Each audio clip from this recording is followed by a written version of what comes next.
I found out about Dan Wootton from following Depp and Heard, and Dan wrote some not nice things about Johnny and some other celebrities, and now Dan's got some allegations against him.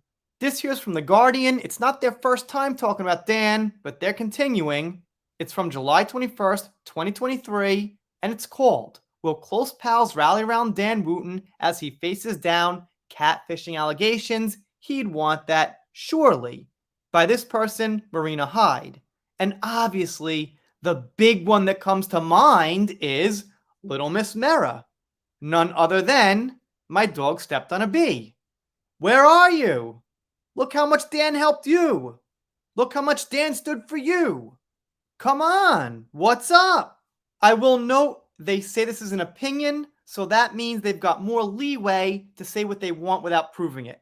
I actually think one way to solve the problem of this misinformation is to make people legally put opinion in front of articles they can't prove. Seems to me that would solve a lot. But anyway, here we go. What's the most shudder-inducing tabloid tone? I think it's probably fake sympathy. Let's see a master of it at work. Danny Dyer's friends fear he could be heading down the path to sex addiction, sympathized Dan Wootton in The Sun in 2017. The next year, pals were fearing again, this time the possibility that the late Caroline Flack might reunite with a boyfriend. Friends fear she's preparing to give their relationship another go, said Dan. An unnamed friend apparently told him no one wants to see her hurt. A year after that, Dan voices fears for Ricky Hatton after the boxer's film stumbling in Tenerife. Tenerife. There we go. A fan supposedly tells Dan, what a fall from grace for such a great champion. And so, to this week's revelations, after a Byline Times story alleged Wootton offered current and former Sun colleagues large sums of money under a fake name, namely Martin Branning, in return for XEXUAL material. The Guardian newspaper has spoken to 7 such individuals who say they were contacted by a man named Martin Branning. Okay, so I heard 6 before, they say 7. We're yet to find that true number. Though Wootton has not denied the allegations that he was Branning, the Guardian has not been able to independently establish the link between Wootton and Branning. Wootton's lawyers, however, made a legal complaint to Byline Times publisher. So, a legal complaint. But so far, we don't have court dates or documents or anything solid, I don't think. But seems like that could be in the future. Anyhow, pals fear the GB News presenter and Mail Online columnist could be on the brink of Karmageddon after a nutso opening monologue to his show on Tuesday night. Okay, that's a great word. Never seen that before. Gotta remember that. Yes, Dan might be headed for Karmageddon. For all the seriousness of the unspeakable criminal allegations at which Wootton only vaguely gestured in the course of denying them categorically, this monologue was in many ways the most mesmerizingly particular 6 minutes of his TV year. They should show it at the BAFTAs. It was the tele-equivalent of an only God can judge me tattoo. I'm kind of enjoying this writing. Yeah, because Dan was like desperately trying to make you believe what he was saying. Behold Wootton, a sideboard made of ham, dropping quotable quotes so fast there was no way you could possibly digest the last one before the next was being gnashed out through his veneers. I want to say it was like watching a washing machine play King Lear, but I think it's somehow even more ludicrous to say it was like watching Dan Wootton play Sincere. Still, let's go. Alright, now she breaks down what she thinks of some of his video. Smear campaign by nefarious players. Like all fallible humans, I've made errors of judgment in the past. Being in the middle of this witch hunt has made me think a lot about the sort of journalist and broadcaster I aspire to be. I mean, who doesn't have regrets? Should I be canceled for them many years later, or do you accept that I've learned and changed? No, I don't. I've seen your show and I can read your columns. And me too. It's not like you just change and learn when all of a sudden the allegations are against you. I mean, it's theoretically possible. at that particular exact moment in time that the allegations came out against you, you changed, but very unlikely probability wise. Also, Dan has found the meaning of true love. Wow, that's nice. Maybe we should go easy on Dan because he's found true love.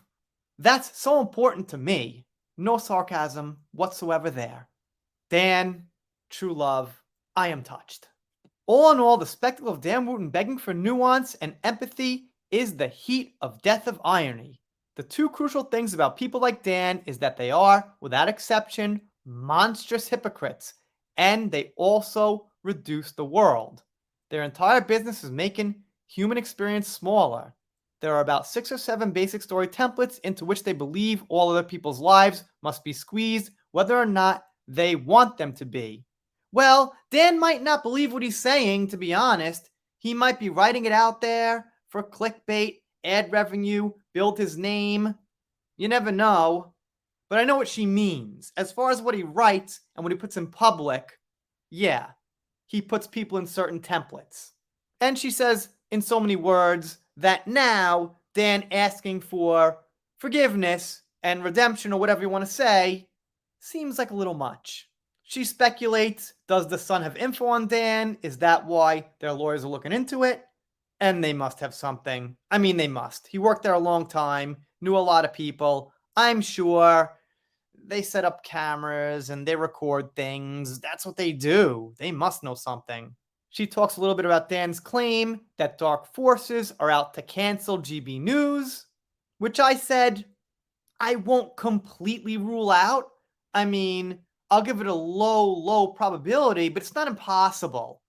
You know, politics is cutthroat these days. It's not impossible that political opponents will just, have people say things. But like I said, I'm not going to look into that. I'm not going to deep dive it. Probably not. Unless something really comes forward, some hardcore evidence for that. For now, it's not quite on my radar. Amusingly, though, the Wootton story was seized on by someone to present his own show on GB News, John Cleese, which I actually talked about a little bit here. What Cleese said was that the mainstream has a responsibility to report on this. We've seen some reporting here and there, but I think the mid-tier level has reported it. Like The Guardian's not like a household name like Fox, CNN, NBC, things like that. People know The Guardian, but if you get my drift, not everyone you talk to.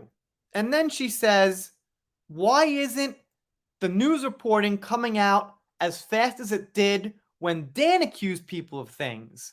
It seems like this stuff should come out much faster. I gotta imagine Dan's got some connections, there's some suppression, but it's getting out there. Now, I gotta kind of apologize because this ended up being a little bit of clickbait, but not intentional. And it was a good article. It wasn't like she said this and didn't talk about it, but it was a bad article. It was well written. It was good. She just didn't really dive into her title quite enough. In this case, I'll forgive it. Usually I just call it out, but it is what it is here. It's still a good question to throw out there. And as I said right in the beginning, you gotta wonder actually where Little Miss Merritt is on all this. Eve Barlow, as we know, is retweeting the negative things said about Dan. And aside from that, I don't see much defense. Yeah, some random fans and things like that are saying things, where's the evidence? Where's the evidence? It's not about evidence. It's not about truth, totally. It's somewhat about that. That's half of it. The other half is that Dan is now facing the same situation he put other people in. And that's a fact. That's out there. There's the evidence for that. Anyway, let me know what you think down below. Before I forget, here's a well-deserved shout out. Shout out to Debbie Baker for the super thanks. It's really appreciated. That's a generous amount, and it's a big help. If you're not subscribed here, consider it. If you don't, I'll be real sad about it, but I'll get over it. See you next time.